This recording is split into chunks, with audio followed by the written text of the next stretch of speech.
Hello guys, मेरे YouTube channel में आपका स्वागत है। मेरा नाम मनमोहन मिश्रा। तो आज मैं आपको इस वीडियो में क्वांट मिड कैप फंड और क्वांट स्मॉल कैप फंड को कंपेयर करके बताने वाला हूं कि किसमें आप इन्वेस्टमेंट करेंगे और आपका कितना टाइम हॉरिजन होना चाहिए अगर आप इन्वेस्टमेंट करेंगे, किसमें ज्यादा रिस्क है, किसमें कितना रिटर्न मिल रखा है। तो सारा डिटेल में हम इस वीडियो में डिस्कस करेंगे। तो मेरे चैनल को सब्सक्राइब जरूर कर दीजिएगा। मैं चैनल आता था, शुरू करते हैं। क्योंकि जो क्वांट का मिड कैप फंड का अगर आप रिटर्न देखिए तो 1 ईयर का रिटर्न है 56.71% तक का रिटर्न। 3 ईयर्स का रिटर्न देखिए तो 31.77% तक का रिटर्न है। और 5 ईयर्स का रिटर्न देखिए तो 38.92% तक का मैसिव रिटर्न है। तो बेसिकली अगर 5 ईयर्स तक कंटिन्यूसली आपको 38.92% तक का रिटर्न दे रखा है तो इसको बहुत ही मैसिव रिटर्न बोलते हैं। और मैं आपको एक चीज बता देता हूँ कि जो क्वांट का अगर आप 5 साल का डेटा देखें तो ज्यादा बढ़िया है। अगर आप उससे पुराने का डेटा देखेंगे तो ज्यादा सही नहीं रहेगा, क्योंकि इसके पहले कोई दूसरी कंपनी चलाती थी।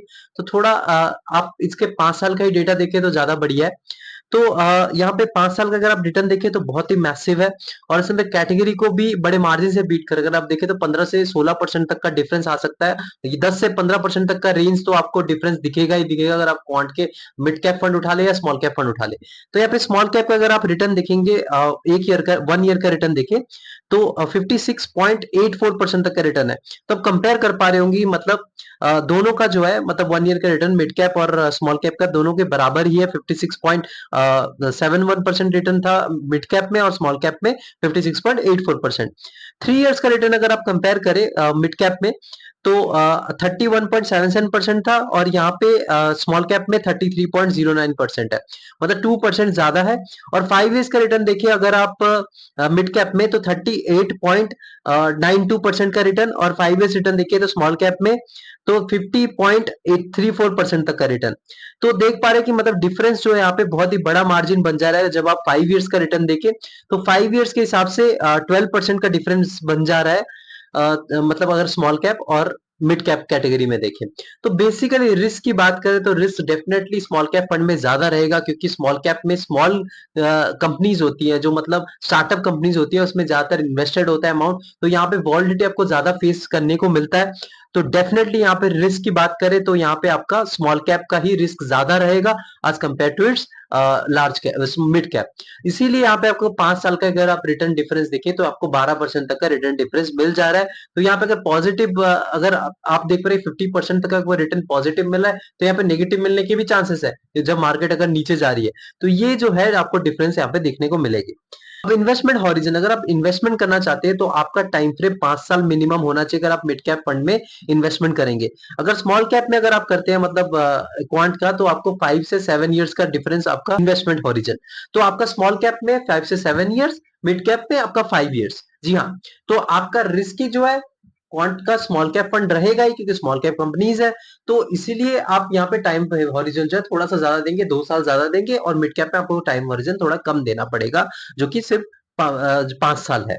सुइटेबिलिटी की बात करें तो देखिए, आप जब स्मॉल कैप कैटेगरी की बात करते हैं ना, देखिए स्मॉल कैप का फंड है आपके पोर्टफोलियो में डेफिनेटली होना चाहिए। अगर आप रिस्क टेकर है, मतलब आप अगर रिस्क ज्यादा लेते हैं तो आप 40% तक का अपने पोर्टफोलियो में रख सकते हैं। मतलब सारा पैसा आप इस पर्टिकुलर स्मॉल कैप फंड में मत लगा दीजिए।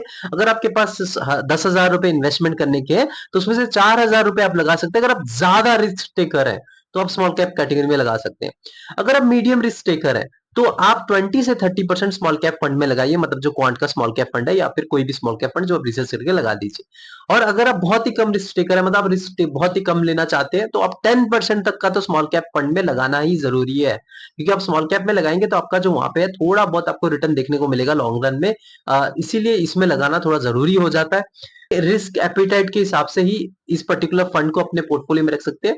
जो मिड कैप है उसमें डेफिनेटली थोड़ा सा कम रिस्क है, लेकिन फिर भी ये रिस्कियर फंड है as compare to its large cap category. तो लार्ज कैप जो होते हैं, बड़ी कंपनी वेल एस्टैब्लिश्ड होती है, ये जो है वेल एस्टैब्लिश्ड कंपनी बनने के कगार पे है, जो मिड कैप का जो क्वांट का है, जो फंड्स है। लेकिन जो स्मॉल कैप फंड है उसमें जो है, मतलब वो तो अभी स्टार्टिंग में फेज में है, तो उनका डूबने के चांसेस थोड़े ज्यादा रहते हैं। तो इसलिए तो रिस्क यहाँ पे ज्यादा रहता है और रिटर्न के भी पोटेंशियल ज्यादा रहता है, क्योंकि इंडिया जो एक डेवलपिंग नेशन है, डेवलपिंग नेशन में छोटी जो कंपनीज होती है उनका जो पोटेंशियल है ज्यादा रहता है as compare to its developed companies, जो बेसिकली यूएसए। यूएसए में आप स्मॉल कैप कंपनी में इन्वेस्टमेंट करेंगे तो आपको रिटर्न ज्यादा नहीं मिलेगा।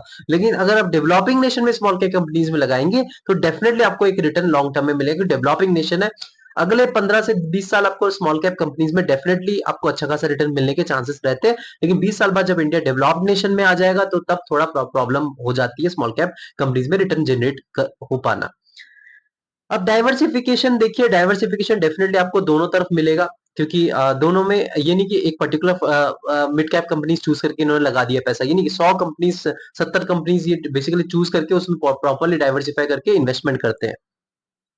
उसके बाद एक्सपेंस रेशियो और परफॉर्मेंस की बात करें तो डेफिनेटली एक्सपेंस रेशियो की बात करें तो मिड कैप में आपको 0.58% तक का एक्सपेंस रेशियो मिलेगा जो क्वांट का है, और स्मॉल कैप में आपको 0.64% तक एक्सपेंस रेशियो मिलेगा। तो एक्सपेंस रेशियो के मामले में दोनों बढ़िया है, क्योंकि 1% से नीचे है, और जो मैंने क्राइटेरिया सेट कर 0.7% से नीचे है, क्योंकि वो देखिए लॉन्ग रन में आपको वो 1% भी लाखों करोड़ों का डिफरेंस बन जाएगा। लेकिन यहाँ पे जो है आपका ठीक ठाक सा एक्सपेंस रेशियो है, तो मैं यहाँ पे दोनों फंड को रिकमेंड करूंगा। लेकिन हाँ, आपका टाइम फ्रेम जो है मिड कैप में अ, आपका 5 इयर्स या 7 इयर्स होना चाहिए, और जो स्मॉल कैप है 7 to 10 इयर्स आप मान सकते हैं रेंज। तो ये ओवरऑल इसका एनालिसिस था। आप इसमें रिसर्च करके इन्वेस्टमेंट कर सकते हैं, यानी कि मैंने बोल दिया और आपने इन्वेस्टमेंट कर दिया।